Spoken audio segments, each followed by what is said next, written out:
가족들과 함께하는 채널 우리 아이 연구소. 아이가 하나뿐이고 늦게 얻은 아이라 애지중지 과잉보호를 하면서 키웠습니다. 혹시 이런 저의 양육 태도가 아이를 경계선으로 만들지 않았나 의심스러운데요. 실제로 남들에게 애를 과잉보호한다는 말을 여러 차례 듣기도 했습니다. 정말 과잉보호에서 아이가 경계선이 될 수도 있는 걸까요? 이 사연 짧지만 이 사연에서 드러난 건 아이가 현재 경계선 지능을 보인다는 의미신 것 같죠. 그러니까 현재 경계선 지능을 보이고 있는데 이 아이가 이제 하나고 늦게 얻은 아이라서 내가 과잉보호를 많이 했는데 이렇게 과잉보호를 많이 한 것 때문에 경계선 지능이 됐을 수도 있느냐라는 질문인 것 같죠. 과잉보호를 했기 때문에 경계선 지능이 된다고 생각하지는 않아요. 그러니까 지능이라는 거는 어떻게 보면 좀 타고난 부분이어가지고 과잉보호를 했다고 경계선이 아닌 친구가 경계선이 되어버렸어. 이건 아닌 것 같아요. 근데 과잉보호를 하든 안 하든 상관없어요. 그건 또 아닌 거고 과잉보호는 사실 안 하는 게 좋아요. 과잉이잖아.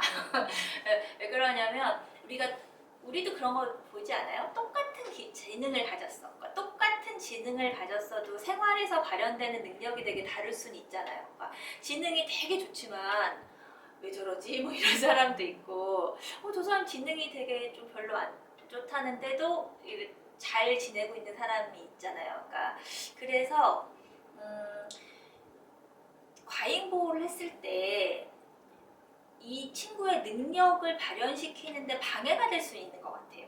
너무 과잉보호를 했다는 건 뭐냐면 얘가 할 수도 있는 일을 엄마가 미리 알아서 해주는 게 많은 거잖아요. 그러니까 그랬을 때 아이들이 확실히 발달의 기능들이 좀 떨어져요. 될 수는 없지. 그래서 과잉보호를 하는 거는 이 아이가 경계선 지능이 아니더라도 비장애더라도 이렇게 안 좋은 경우들이 많이 있더라고요. 그래서 저도 여러 가족들을 보지만 저희 형제도 많아가지고 다른 형제 가족들도 보고 이웃들도 보고 이러면 어떤 애들이 제일 잘 크냐면요. 엄마 아빠가 어떤 그냥 그 심리적인 안정 기반은 있대. 뭘 좀 안 해주고 안 도와주는 집 애들이 야무지게 할 줄 아는 것도 많고 눈치도 좋고 잘 하고요. 뭘 엄마 아빠가 많이 해준 애들일수록 그렇게 뭘 못하는 게 많아요. 얘가 잘못되라고 내가 과잉보호를 캡을 씌운 게 아니라 얘를 정말 잘 키우고 싶은 마음. 근데 이제 어머니가 스스로 뭔가 그걸 들으셨어요. 지금 주변에서도 그런 얘기를 들었고 그 우리가 아는 순간부터는 이제 의도적이게 되는 거잖아. 계속 이 행동을 한다는 거는 아셨으니까 이제는 과거는 상관이 없어요. 제가 모르고 한 거기 때문에 모르고 한 건 상관이 없지만 이제 좀 내가 느끼고 주변에서 좀 들으셨다고 하면 왜냐하면 제가 왜 백해무익하다고 말씀드리냐면 차라리 저는 요즘 막 그런 얘기 제가 그런 경우였어서 누구랑 얘기 나눌 때 차라리 방임이 난 것 같아요. 방임은 뭐라도 건지냐면요 자율성이라도 건져요. 주도성이라도 건져요. 근데 과잉보호는 정말 더 건질 수 있는 게 사실 없어요. 오히려 되게 그렇게 기회를 뺐고 참여를 뺐다 보니까 아이가 자존감도 더 낮아지고 그리고 어머니도 어쨌든 계속 수발해야 되는 피곤함도 있고 그리고 이 사람은 제가 얼마 전에도 지인분들이랑 얘기 나누다가 또 나오는 건데 사람은 결핍을 통해서 성장한다고 하잖아요. 적정한 정도의 결핍은 분명 필요한 거예요. 왜냐하면 세상에 완벽한 사람이 없기 때문에 우리도 다 결핍을 하나둘씩 안고 살아가듯이 있어도 괜찮아요. 근데 지금 그전 과거는 의도적이지 않았기 때문에 깔끔히 잊으시는데 지금 뭔가 주변에서 조언도 그렇고 내가 좀 깨닫고 있다고 하면 지금부터 차근차근히 하나부터 그 대신 많이 과잉보호를 받아왔던 아이들이 좀 그런 나타나는 부작용들이 있어요. 실패를 못 견디고 완벽하려고 하고 싶고 아니면 자기 위주로 막 하려고 하고 왜냐하면 항상 자기는 이렇게 대접을 받아왔으니까 근데 제가 저희 딸한테 맨날 재벌 2세 딸병 걸렸다고 제가 막 어디 가면 너무 옷도 막 누가 받아줄 줄 알고 탁 이렇게 해요 막 입혀달라고 막 하고 막 저희가 우스갯소리를 동네 언니들끼리 막 이렇게 하면 이렇게 앞치마를 해달라고 소희가 이렇게 오면은 수술방 들어가는 의사냐고 지 손이 있는데 막 너무 이게 받았던 게 너무 큰 거죠. 그래서 사실은 아직 아이가 또 어리다고 하면 지금 오히려 더 살아갈 기회가 더 많은 거니까 지금 교육의 기회가 훨씬 더 많거든요. 근데 지금부터 조금 차근차근히 해가시면 좋을 것 같아요. 의도하고 쓰셨는지는 모르겠는데 그 얘기를 듣다 보니까 이게 두 가지가 짚히는 것 같아요. 후천적으로 경계선 지능도 있나? 그러니까 내가 과잉보를 해서 얘는 후천적으로 경계선 지능이 된 걸까에는 내가 잘못한 거 아니야? 라는 죄책감도 있을 수 있는데 또 하나도 있을 수 있어요. 내가 이제 잘하면 얘가 경계선에서 벗어날 수 있지 않을까? 라는 생각이 또 들 수도 있거든요. 그러니까 저도 애가 맨 처음에 저희 아이를 막 장애를 앓을 때 막 4살 이럴 때 만으로는 막 두세 25개월 6개월밖에 안 되고 우리나라 나이는 4살이고 이럴 때 우리 애는 왜 이럴까? 왜 아직 말도 못하고 상호작용이 안 될까? 이런 걸 할 때 우리 애는 반응성 애착장애가 아닌가를 생각했어요. 그러니까 반응성 애착장애가 제가 뭔지 알았겠어요? 애가 말을 잘 못하고 발달이 늦으니까 막 찾아본 거야. 찾아봤더니 반응성 애착장애는 그렇다더라라고 나와요.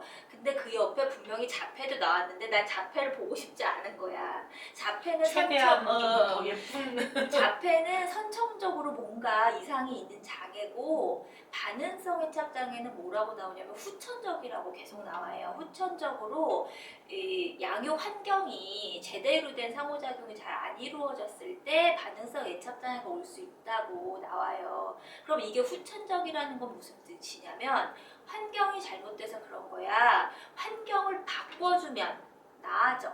의 뜻이거든. 그러니까 자꾸 후천적을 믿고 싶은 거예요. 후천적. 그런데 반응성 애착장애 부모는 나쁜 부모인 게 맞는 거예요. 애가 애착장애가 올 정도로 제대로 뭘 안 해줬다는 거야. 근데 나는 그게 나쁜 부모인데도 그거 하고 싶어. 후천적으로. 그때 기술에서 내가 그런 이유를 막 만들어요. 내가 얘를 5개월만 보고 일하러 나가가지고 어디 맡겼는데 거기서 뭐가 혹시 안 좋았던 이런 환경이 얘한테 안 좋게 작용하지 않았을까 막 이런 이유를 막 만든 거예요. 의사 선생님한테 그 얘기 했다가 정말 비웃음을 샀잖아. 그런다고 얘가 반응성 애착장애가 돼요? 이러면서. 근데 그때는 그거의 이유를 막 사고 싶어. 근데 그 의사 선생님이 자폐라는 생각 안 해보셨어요? 하는 순간 내가 이것만 보려고 했는데 이게 지나갔던 거 있잖아. 이게 그림이 탁 맞춰주면서 우린 자폐구나 이게 좀 됐었거든요. 근데 그때 되게 후천적이라고 믿고 싶었던 이유가 뭐냐면 내가 앞으로 노력해서 그러니까 이분이 지금 과잉보호했다 그랬잖아요. 과잉보호를 할 정도로 이분은 정말 그 엄마로서의 사랑이 굉장히 많으신 분이에요. 그러면 내가 이 사랑으로 제대로 된 방법으로 노력하면 이것도 없앨 수 있지 않을까? 경계성 지능 아닌 게 될 수 있지 않을까라는 희망을 품으셨을지도 모른다는 생각이 좀 들었어요. 그런데 처음부터 말했지만 지능은 환경하고는 큰 상관이 없어요. 그런데 그렇다고 슬퍼할 게 아니라 지능이 낮은 것도 아니라 경계성 지능이라잖아요. 우리 아들은 지능이 30, 40도 안 나올걸요? 측정 불가라니까. 근데 저나 우리 애나 그냥 저는 나름의 어려움이지만 그냥 나름 잘 산다고 생각하거든요. 근데 경계성 지능이라는 거는 어떻게 보면 못할 일이 없는 거예요. 그러니까 지능이 훨씬 높은 사람도 못하는 게 많아. 행복하지 않을 수도 있고. 근데 경계성 지능인 것만으로는 우리 아이의 미래나 어떤 삶의 행복이 어떤 결정되는 단어가 전혀 아니라는 거죠. 그래서 얘는 그냥 이 정도 지능인데 이 정도 지능에서 굉장히 가족도 행복하고 애도 행복한 삶을 누릴 수도 있고 아닐 수도 있는 거잖아요. 그래서 얘가 내가 이렇게 해서 경계성인가 어떻게 하면 경계성이 아닌가의 논점을 이제 조금 미뤄두고 필요한 게 뭐고 어떻게 하면 잘 살지를 가는 거죠. 근데 이제 과잉보호가 안 좋다는 거는 정말 기회를 뺐다 보니까 얘가 경험이 적어져요. 그러니까 경험이 적으니까 할 수 있는 게 적거든요. 그래서 아이를 키울 때 장애든 비장애든 마찬가지인데 어떻게 키우는 게 제일 잘 키우는 거냐면 엄마가 편한 게 최고예요. 그래서 엄마가 편하려면 어떻게 해야 돼? 가만히 있어요. 그렇지. 엄마는 가만히 말 시켜야 돼. 난 이해해요.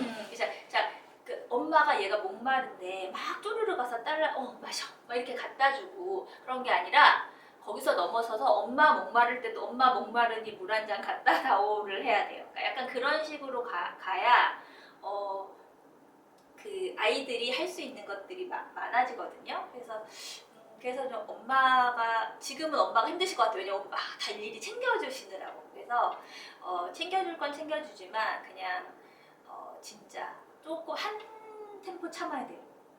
뭐 내 손이 먼저 나가고 말이 먼저 나가거든. 그래서 한 템포 참고. 그거 고치기 너무 어려웠어. 그러니까 어렵잖아요. 하루아침에 어려워. 고치려고 하지 마세요. 그냥 몇 년에 걸쳐서라도 내가 고치겠다라는 마음으로 좀 가시면 좋겠어요. 그리고 하여튼 아이가 하나니까 너무 아이한테 스트레스를 안 줘서 예쁜 아이로 자라게 하셨으면 좋겠어요.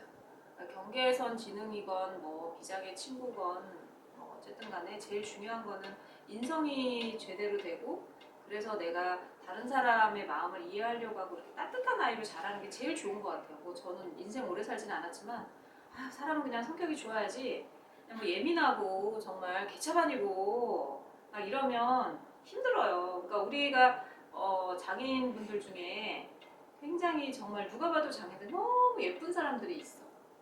정말 너무 예뻐요. 너는 속으로만 생각해. 보호자 있으니까 그런 말 하면 이제 얻어 맞지. 근데 참 정말 장애인인데 어쩜 그렇게 넌 예쁜 장애인이니 이렇게 속으로 막 생각할 때가 있거든요. 그러면은 경계선 지금 뭐 나이가 어느 정도 됐는지 모르겠는데 앞으로 살 때 굉장히 많은 좌절을 겪을 수밖에 없어. 아니까. 알기 때문에 그렇게 한 단계 한 단계 아니면 뭐 상급 학교로 진학할 때마다 굉장히 본인은 힘들 건데 그럴 때 엄마나 부모가 굉장히 지지 기반이 단단하게 있고 너는 너 자체로 너무 소중하고 너는 너 자체로 너무나 예쁜 아이라는 걸 계속 그런 느낌을 줘야 돼. 물론 공부는 당연히 못하겠지. 그렇지만 뭐 지금 봐봐요. 나 공부 되게 못했거든. 학교 다닐 때. 그래도 그렇다고 뭐 삶이 불행한 건 아니잖아. 근데 이제 아이가 하나고 막 이러면 아무래도 그렇게 막 에너지를 쏟을 수밖에 없어 공부에. 근데 그렇게 하지 말고 그냥 그렇다고 뭐 그래 넌 이제부터 공부 필요 없어 뭐 이렇게 하라는 얘기가 아니라 어쨌건 간에 아이가 굉장히 그 정서적으로 안정되게 이렇게 지내야 돼요. 그래도 힘들 거거든. 이 친구는 자기가 경계선이라서 힘들 거거든. 사회하고 계속 부딪히면서 굉장히 실패를 겪어야 되는데 그러면 집이 부모가 편안한 안식처가 돼야 되고 나의 든든한 응원군이 돼야 돼요. 그러니까 그런 역할을 좀 한다고 지금부터 생각하시면 좋을 것 같아요. 발달장애인 가족들과 함께하는 채널 우리 아이 연구소.